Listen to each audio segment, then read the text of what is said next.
Since the first time I saw The Last of the Mohicans when I was around 5 or 6 years old and saw all the traditional body art depicted in it, I wanted tattoos. But it wasn't until my late teenage years that I decided I wanted to apply those tattoos to myself. I recall voicing that ambition on several occasions to the great dismay of friends, family, and nearly anyone listening. Those with tattoos or planning to get them urged me to get it done professionally, while anyone who wasn't fond of tattoos in general attempted to convince me that I looked fine without them. Neither of those arguments took, however, because it was the experience I was after. At no point in my life has the outcome of any adventure been nearly as thrilling to me as the process of reaching it. Now, to be clear, at 17, I was really dumb. Like, exceptionally stupid. Way more than where I'm at now, anyways. But I was just intelligent enough to have the foresight that it wasn't the right time and I should wait. So now, at 28, I'm finally ready for this journey. Some of what I'm going to share applies to both primitive and modern stick and poke tattooing, but everything that I'm going to talk about is either what I learned on the fly or after I was done working. I went in with a modicum of common sense and almost no practical knowledge, apart from watching videos of Gill and Whang-od work a handful of times. Keith Syers was also a big inspiration in deciding to go the primitive route for my tattoo work.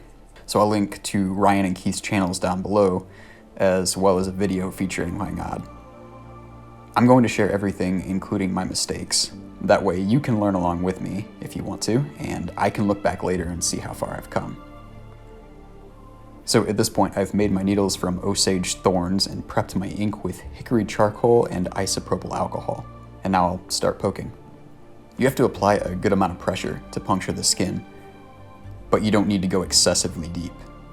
This is a get the feel for it kind of experience, so it takes some trial and error. We'll see how I do in the healed updates towards the end. In a primitive context, materials are widely varied, but common sense should come into play when selecting them.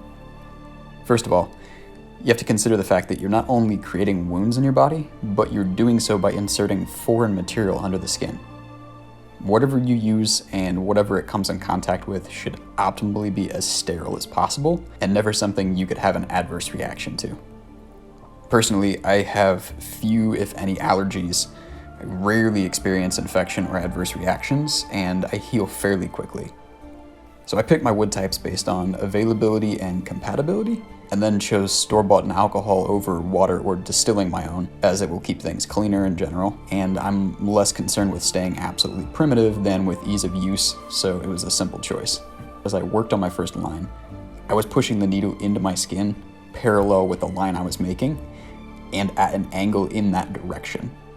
I don't know it yet, but that is the technique I should be using the entire time, as it produces a solid line rather than a dotted one, as you'll see if you push the needle in at a 90-degree angle to the skin.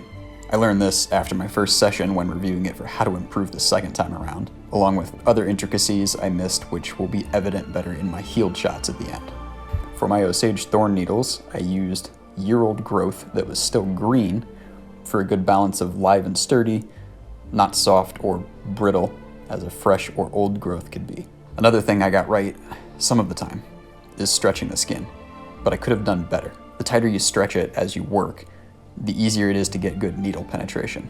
Speaking of, you'll see me grinding or honing my needle on 2 different rocks to ensure good stickability.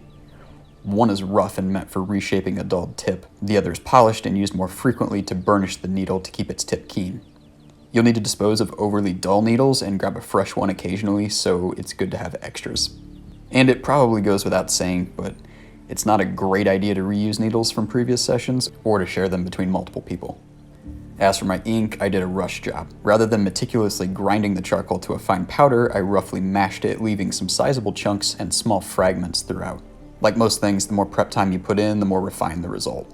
Some things like this are of interest to me as far as comparing what this rough mix produces to what a finely ground powder will do. Inevitably, I will see better results with the refined product, I think, but how much better is to be seen in the next part of the series. And I knew I could come back later and touch these up, which I was sure I'd be doing anyhow. These markings were not just random test designs, but inspired by those found on Otzi The Iceman. If you aren't familiar, I'll leave a link below where you can check out his body art, which is believed to have been made by rubbing charcoal powder into lacerations. For context, I did these tattoos on April 3rd of 2021, and the following clips show the healing process over the course of roughly a month's time at weekly intervals. The first thing you'll notice is severe scabbing. This is not like the modern tattoo process. It is much more traumatic to the skin, so it follows that the healing will be a bit rougher. Don't worry, it's normal, it's gonna heal just fine. But like with any wound, if you don't let the scabs lift away naturally, damage and scarring are highly likely. You'll see that these heal well, and by week 4 the skin is looking pretty good. Because wounds heal better when they're dry and are less likely to become infected that way, I left these uncovered for the entire time, cleansing them only once a day when I showered. This is generally how I treat any lacerations or tissue damage on a superficial level, but I'm not giving anyone medical advice. Do whatever makes sense for you. You'll notice that as the scabs come away, the skin appears cloudy. This will clear up as time goes by. Now obviously I have some gaps on both the knee and the shoulder. This is due to some of the ink lifting away with the scab because it was not embedded deep enough in the skin.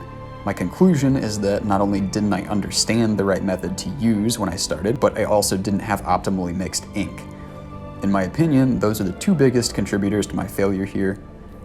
Good news is, failure is my driver for success, and I have a lot more learning to do and a lot more body art planned for future videos in this series, which I'm really looking forward to. So if you're interested in following along on this journey with me, I'd be honored if you'd subscribe to the channel. Also, feel free to leave any comments, questions, or criticisms below. Thanks for being here, everyone. Catch y'all again soon.